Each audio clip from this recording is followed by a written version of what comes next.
লাভ ক্ষতির খুব সুন্দর একটা প্রশ্ন। বিক্রয় মূল্যের উপর 20% ক্ষতি হলে ক্রয় মূল্যের উপর কত শতাংশ ক্ষতি হবে?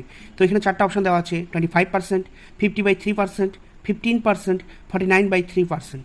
তো চলো অঙ্কটা করা যাক। তো এখানে বলছে বিক্রয় মূল্যের উপর 20% ক্ষতি হলে, তো আগে 20%টাকে আমরা ভাঙিয়ে নেব। তো এখানে আছে 20%, তো পার্সেন্ট ভাঙালে আমরা কি জানি, নিচে চলে আসে 100।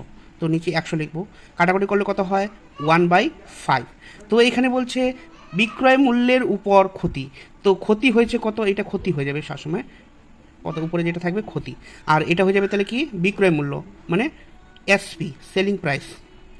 তো 5 টাকায় বিক্রি করে যদি 1 টাকা ক্ষতি হয়, তাহলে আমাদের ক্রয় মূল্যটা কত হয়ে যাবে? আমাদের সিপিটা হয়ে যাবে তাহলে 6 টাকা। মানে 6 টাকায় কিনে যদি 5 টাকায় বিক্রি করা হয়, তাহলে কিন্তু ক্ষতি হয়ে যায় 1 টাকা। তো আমাদের শতকরা বের করার সূত্রটা কি? ক্ষতি বা লাভ বাই ক্রয় মূল্য ইন্টু 100%। তো কাটাকুটি করলে কত হবে? 3 দুগুণি 6, আর 50 দুগুণি 100। তো সঠিক উত্তর হয়ে যাচ্ছে আমরা তাহলে কত কত 50/3%।